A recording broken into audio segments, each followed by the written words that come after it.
And we're back with it, man. Back on the basketball. Hell yeah. Guy that, building block of the Lakers that wasn't Jerry West. Well, I feel like Jerry West gets a lot of the attention that this guy kind of should get. So. Oh, hell yeah. And we're back at the Sports Experience Podcast. I am Chris Quinn with my friend Dom DiTolla. And you know what? We're just going to be talking some sports. I don't even know if you saw that coming, this sports podcast. Sports. Who we talking about today? We're talking about Elgin Baylor, Laker legend. And one of the saddest, I would say one of the saddest men to constantly make a finals. Yeah, he just keeps on trying. Everybody talks about those 90s Bills as guys that got so close and didn't make it.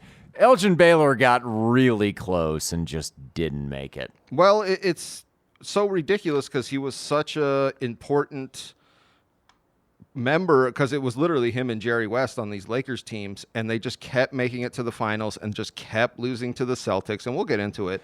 But it's just, if you're a professional player, if you're in any sport, and you keep making it to that last, and they kept losing in 7 too. Yeah. And it's just God. It must be so heartbreaking.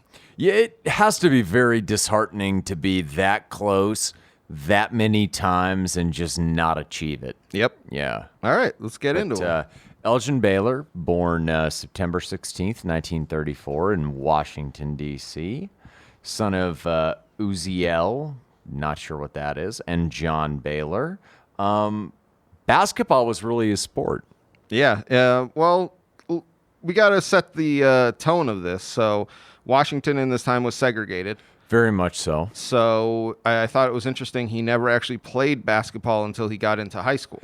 Yeah, he would play pickup games and things like that. But he said the majority of stuff they played was stickball. Yeah. So that's where he actually started his athletic career. He was like, well, nobody really had a basketball, and we obviously didn't have a court because it was whites only. So he said him and his neighborhood friends would play stickball, and then as soon as he got into high school, they realized oh, this guy is absolutely amazing at basketball. Oh, he was incredible. I mean, he was a fantastic basketball player. He had his older brothers, Sal and Kermit, were also basketball players. I just can't imagine being denied sports, Well, and he said this, growing up, he said that the older kids would break into the courts at night and play against each other by moonlight on full moons and shit like that. But he said he never actually did that because he just he wasn't that age. And then once he started playing in high school, it was he was so good that everybody started to let him in.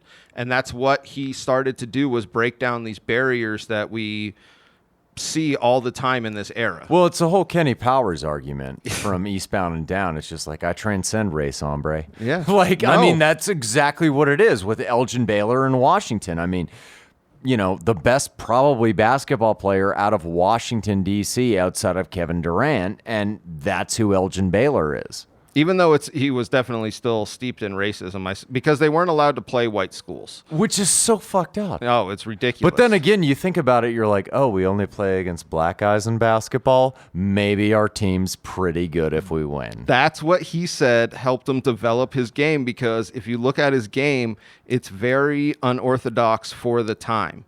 He has very unique shots, and he said it was because he didn't grow up playing with white guys. He was just no, we were allowed to, if the shot was there, we were allowed to take it. And that's something that he harps on going all the way back, is basketball should have this freedom in it that was constantly being, Oh, yeah. There's no a Chappelle Show white newscaster saying now what you need to do is take this shot in this proper fashion and wear your shorty shorts all the way up to your junk. I can't imagine how many people told him that throughout his career. He is such an amazing player. Up until college, he probably heard all of that goddamn bullshit. Ridiculous. Well, let's talk a little about his high school, because he played freshman, sophomore. Yeah. Killing it. I heard somebody say something that in his sophomore year, he was so well known in Washington, he was the man. Phelps Vocational High School, yeah. Yeah, at a really young age, and that's why he ended up taking his junior year off. Well, his sophomore year, he averaged over almost 28 points a game. Like, that's how good he was. And he was only restricted to playing against other black schools. Yep. Like, none of the white schools would play against him. And he took the year off due to bad grades. And he worked in a furniture store. Yep. And he played like rec ball for some teams. Yeah, which is so weird. It's just like, oh, I'm going to work at American Furniture Warehouse. Enjoy that. Like, and then I just thought it was so interesting because I feel like he has these moments in his life where it's like he almost doesn't go play professional basketball for, you know what I mean? Like it almost gets ruined. It almost gets ruined. And yeah, there are so many obstacles for somebody of this particular race at this particular time period in the American South. And it's unfortunate. Well, and then we see in his senior year, he actually comes back and he is such an amazing player that, like we were saying, and his team was really great. I think they went undefeated, even though they were ranked like 4th, because they weren't playing against white schools, and white schools that went like 9-1 were above them, and they were just like, that's just stupid. But they were obviously like the best team, and he was obviously the best player. Well, he was the first black player named Washington All-Metropolitan First Team. Yep. 36.1 points a game. And he scored a record 63 points on February 3rd, 1954, against his old school, against Phelps. And you're looking at this guy like, this is the next dominant basketball player to emerge from this region. Yep, definitely. And he doesn't have a lot of college offers, though. Well, this is the thing that he's hampered by his academic performance. Well, he's hampered by his academic performance, but it's almost a racial thing. Oh, because definitely. when he broke that point scoring record, the guy that broke it before, Jim Wexler, who he absolutely slaughtered that record against, nobody gave a shit. There was no media attention. It was just like, oh, this guy just scored 63. And it's like, well, 63? Jesus Christ. That's what they said. The media attention over the white player breaking the previous record was huge. And then when Elgin broke it, it was pretty much silence, which then leads to, especially back then, schools just not knowing about him. Yeah, it was a mystery. It was a mystery, yes. Yeah, yes. And due to his, I won't say it's poor, I'm just going to say it's a lack of, funding educational-wise and him giving a shit because he's playing basketball and just kicking everybody's ass. Yep. Nobody is rallying around or being like, hey, notice this guy, and it's old Washington, so, yeah. It's sad, but we see that he ends up overcoming these obstacles a lot of time throughout his career, and it's something that I feel like builds into his game. No, it totally does. I mean, look at the Redskins at this time. They're still segregated. Yep. This guy just keeps fighting and working towards his dream, Elgin Baylor. Yeah, and so he ends up going to the College of Idaho, and I found it interesting because he had this moment that he said that he realized that he really actually had to focus in more on academics because he had to stay academically eligible so he could play basketball and end up going pro or doing something with this life, Oh, yeah, it's a give and take as far as like, all right, well, I'll hit the books harder, but, it leads him into my dream. Yeah. And they were more than happy to do that. His first year at College of Idaho, 31.3 points a game. Yeah, and actually you brought this up. He actually had a scholarship for 36.1, excuse me. Yeah, he actually had a scholarship for football and basketball to College of Idaho. That's what an amazing athlete he was at that time. Oh, totally. And that was at a time when people were just like, oh my God, you're athletic. Do whatever the hell you want. Yes, no, straight up. And this is something else that I found interesting was he realized that college necessarily wasn't big enough. Not D1. Yes. Yeah. So he ends up taking a year off and going to, I believe, the Seattle University. Yeah, it was kind of weird like that because he wanted to level up, which obviously he should have done. Yes. A local car dealer actually got him onto an AAU team while he was basically taking the year off for transfer rules, which obviously benefited him because once he went to Seattle, he just started dominating. Yes. And you really see this with guys who, if he takes that full year off, he really maximized that year in what he could do. And I bet because he really was great at College of Idaho, but going to Seattle and dominating, people started to turn heads, Yeah, or he started to, That was his first year. He averaged 31.3 points a game. Yep. Then he sits out a year, which doesn't make any sense. I mean, obviously for this circumstance it does, but then he goes to Seattle and he just starts killing it. And after his first year, the Lakers pick him in the 14th round of the 1956 draft. So they're obviously interested. And granted, this is when the Lakers aren't even in Los Angeles. They're still in Minneapolis where lakes exist. Yeah. I got him on the 58 draft. You got him 56? I don't know. Well, whatever. 56 is when they drafted him before because, like we talked about in our Will yes. Chamberlain I do remember episode, this. you could get a player's rights at a specific point in time. And then they convinced him to not go for his senior year. Yes, because Okay. he played the 56-57 season For Seattle. in Seattle, where he had 29.7 points a game, 20.3 rebounds. And then in 57-58, which would have been his actual true senior year, Yep. he had 32.5 points a game, led the NCAA, and went to the title game against University of Kentucky. Yeah. And while they lost, that's the only trip to the Final Four Seattle University has had. And we'll ever have. Pretty much. Yeah. They had the, what do you call it, court named after Elgin Baylor later down the line in 2009. Which makes sense. I mean, he makes was total he was sense. such a iconic player for that university. And so that's what I found so interesting is he comes into the NBA in 58 Yeah.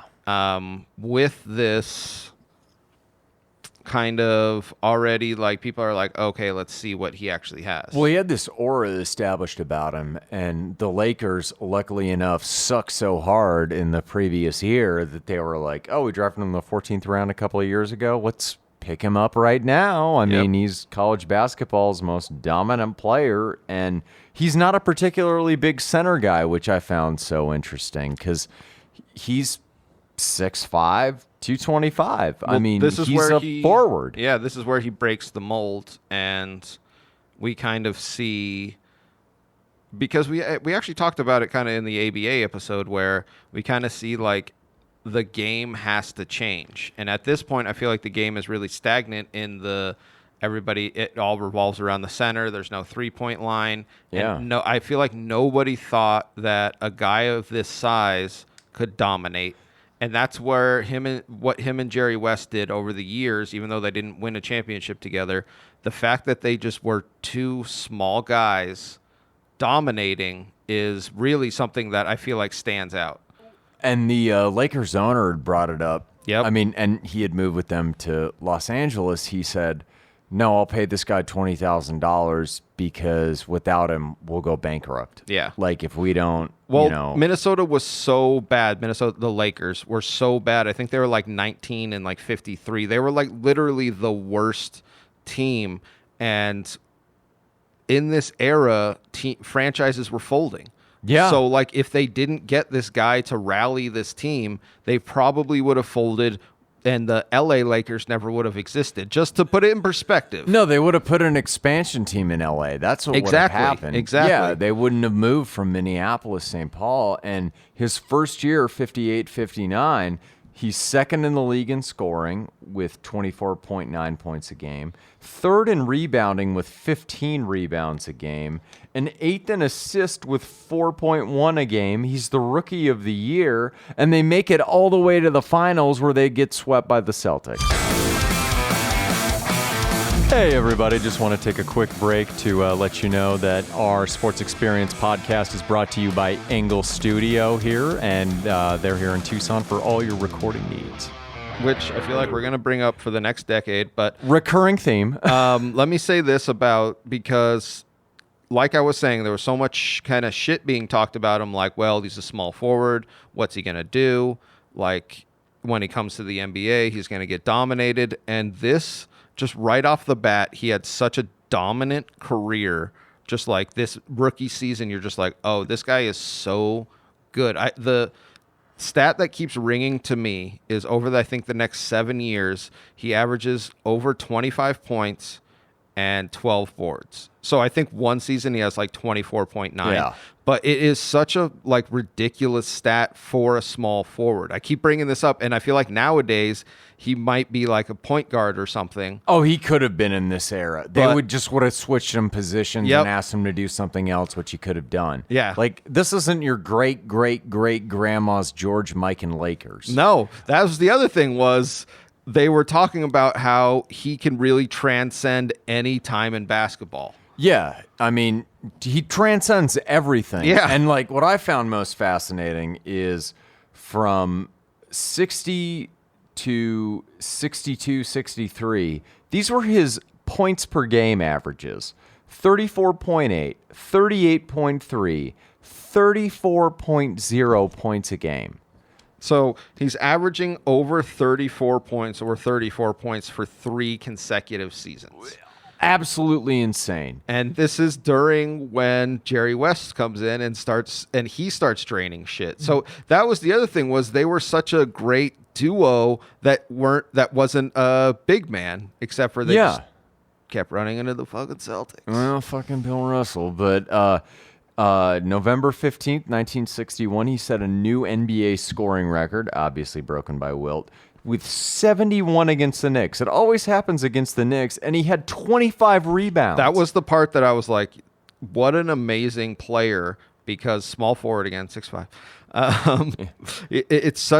He was such a amazing all-around player. That's what I loved about him. Fucked up about that season, though, I'm just going to say in 61, 62, he was an Army reservist. Yep. And he was only getting weekend passes to play from Fort Lewis and Washington. So they said that he only was allowed 48 games, and he did not practice like you know what I mean? Like he would have averaged 40 that season. Yeah. Like easily. Yeah. Like, if he was with the Lakers, establishing rapport and everything like that, that's completely out to lunch. So then we get into the finals. Yeah, Game 5 of that year's finals. It's such a ridiculous, and this is why I brought it up earlier. Is I feel like this guy has the most disheartening professional career. Yeah, it's really sad. Yeah, even though I don't think he'll look at it like that, but just like getting there every time. So Game 5, they're up against the Celtics again. Of course. And what does he do? He goes for 61 and 22 rebounds. Which is still a record. So the 61 points is still a record for a NBA Finals. And the 60 and 20 is still a record. Nobody's going to be, I feel like, touching that. I mean, the only scorer better than him in Lakers history, and this includes Wilt, is maybe Kobe when they're just giving it to him, when they're just feeding it to him without Shaq. And that was the other thing is he didn't have a horrible shooting percentage like that. He was such an efficient player on top of it. Yeah. They were talking about his shooting was really great. And the player because people were trying to equate him to Kobe, and everyone was just like, no, that's wrong. He's more like Magic and LeBron. It was just a different era, and he didn't play that point forward. Yeah, exactly. And what I wanted to bring up about this series, which is just completely disturbing, in the 7-game series which they lost, he averaged 40.6 points a game and almost 18 rebounds. How the hell do you lose a series where that guy's putting up those stats? I saw something that said they felt like he was the first guy when he was unstoppable. Yeah. So like when you hit that zone and he was in it, literally he was that first guy they felt like nothing could stop him. And there was another one that I actually found interesting was like, why didn't he get double teamed more? And people were like, yeah, you don't understand what an amazing passer he was. Oh, he was a phenomenal passer. And if we double teamed him, it would be an open shot. And we were like, well, we better like have him have a covered shot. So his game overall, I feel like reverberates more than his stats, and his stats are unbelievable. His basketball IQ is out to lunch intelligent. Yep. And Lakers just keep on chugging, 63, 64. Kind of starts developing the knee issues, though. That's what I found to be kind of sad, but you see it in these players, especially NBA. They're just playing so many games, but they don't know how to rehab. They don't know what kind of surgery to get. So he probably had a serious problem that could have been fixed nowadays. Well, yeah, he would have sat out for like 70 games or a season and nobody would have cared. But the surgery at the time, I always think of Gale Sayers with the Chicago Bears. Like, surgery at this time for these types of injuries now, which everyone takes for granted, is absolute barbarism in the mid-1960s. And still in 63, 64, 25.4 points a game, 12 rebounds. And then in the 65 playoffs, it just goes out to lunch after an incredible season with over 27 points and almost 13 rebounds a game. Well, that was the thing about 65 is there was this feeling like, okay, this is our year, because they kept getting there and fucking losing. They finally... Goddamn Celtics. The feeling was, this is our year, and then it just kind of blows up. And this is what everyone was talking about with Elgin Baylor's career is, and we'll get to it when he retires, it's just like, is he that unlucky? Or, you know what I mean? Because it was like nothing he could do to have luck in his favor. And this is pre-Wilt too, so you're just like, oh my God, they're so close, and they're just losing on that fucking parquet court at the goddamn Garden. Like, well, that Celtics is the first super team. Everybody talks about the bullshit super teams now, but that Celtics literally was the best guys coming together. They didn't need free agency. No, like that was just what they had. So it's a sad, you know. Yeah, 66, 67, you know, has a down year, but 67, 68, over 26 points a game, 12 rebounds, 68, 69, almost 25 points a game, 11 rebounds a game, 69, 70. And yet every year they're losing to the goddamn Celtics or somebody sneaking in like the Knicks. Or, just a one-off. Yeah, just a one-off. Or the St. Louis Hawks were somehow in the finals one year and won it all. 24 points, 10.4 rebounds a game, and then 70-71 is when the wheels start falling off for Elgin Baylor. Two games into the 70-71 season, he ruptures his Achilles. Yeah, which is a year-long injury still now. And by that point, his knee is destroyed. So he's not on a good, he's not on a good knee, and then he goes down, and I bet the rehabbing is just not there. So him coming back, I think it was obvious, because he comes back for the 71-72 season. Plays in, 9 games? He plays 9 games, and he made a statement. It was just like, it was obvious that I just wasn't at the level that I needed to be at. And literally, he retires, because this is when Wilt's there. Yep. Yeah, Wilt's there by then for a couple seasons. And he retires, and then the Lakers go on a 30-game winning streak. Not only do they do that, they win the finals. What do they do? Yeah, and this is why it's the saddest story in basketball is he kept going to the finals. He pretty much put this organization on his back with Jerry West and made it one of the biggest organizations, not only in basketball, but in sports now.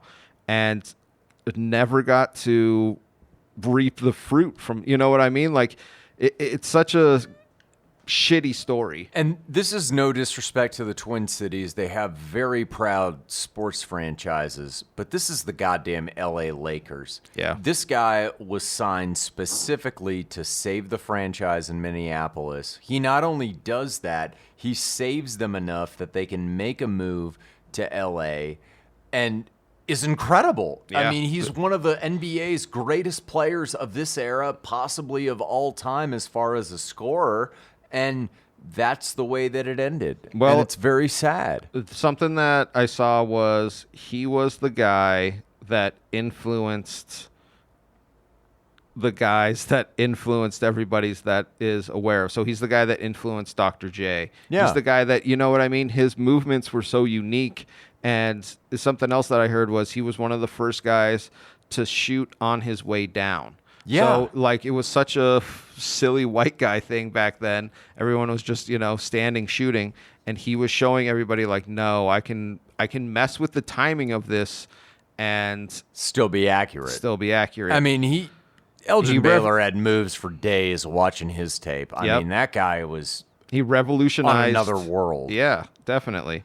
Just want to say 11 All-Star games, 10 All-NBA, and 8 finals, 0 wins. Jerry West is, I believe, 7-1 in finals. So. Oh yeah, he's 1-7. Excuse me. Yeah, he always because he says stayed. He hates going to Boston. Oh my God, I can't. I can't imagine holding a grudge like that against the city. Just being like, oh fuck you assholes. I also can't imagine losing 7 finals. I think they lost 5 to the Celtics, but yeah, that would still get in my craw. So.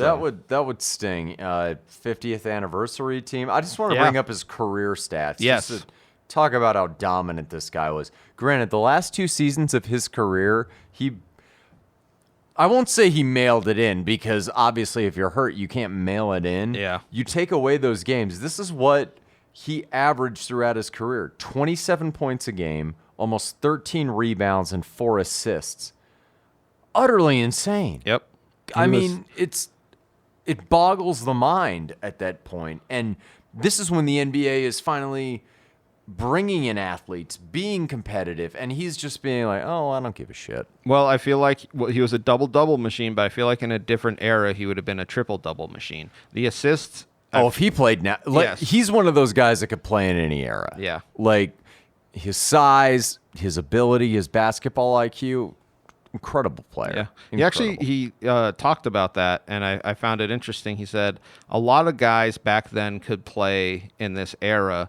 It's just it was such a way, way rougher game. It was so much more contact, and you know what I mean? And he was talking about it almost being a different game.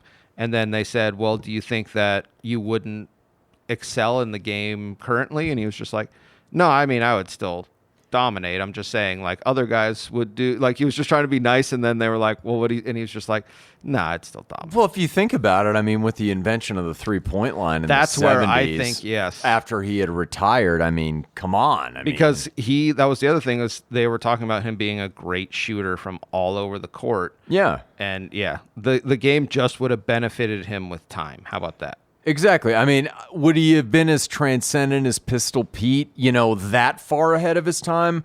I don't know, but this guy could have played in any era and is a Hall of Famer in anybody's book. He was elected on the first ballot. Let's just be honest. Yes. I mean, he was great, and then he moved into a coaching role at the end of his career. Yeah, he coached the New Orleans Jazz with Pistol Pete. And wasn't very good. But not a lot of success. Yeah, they weren't a great team. They pretty much just had Pete, and that was when we talked about it. Go back and listen to that episode. Don't worry, He became an executive, though, for the L.A. Clippers. I thought this was interesting because I really thought he might have some involvement with the Lakers. Yeah. But obviously, the Clippers held on to him for, I believe, 22 years. Oh, my God. He was like their GM forever, and you always wondered, like, they're so bad, but they keep holding on to him. Yes. Which is interesting because a lot of teams make that change and they just never did. Can I tell you my own conspiracy theory? All right. Elgin Baylor loved basketball. All he wanted to do was be around basketball. Donald Sterling, after getting the team in San Diego, was a cheap piece of shit. I know we've talked about Donald Sterling earlier on this podcast. Didn't want to pay a lot of guys. Elgin Baylor's a name. Just keep him around, regardless of how things go.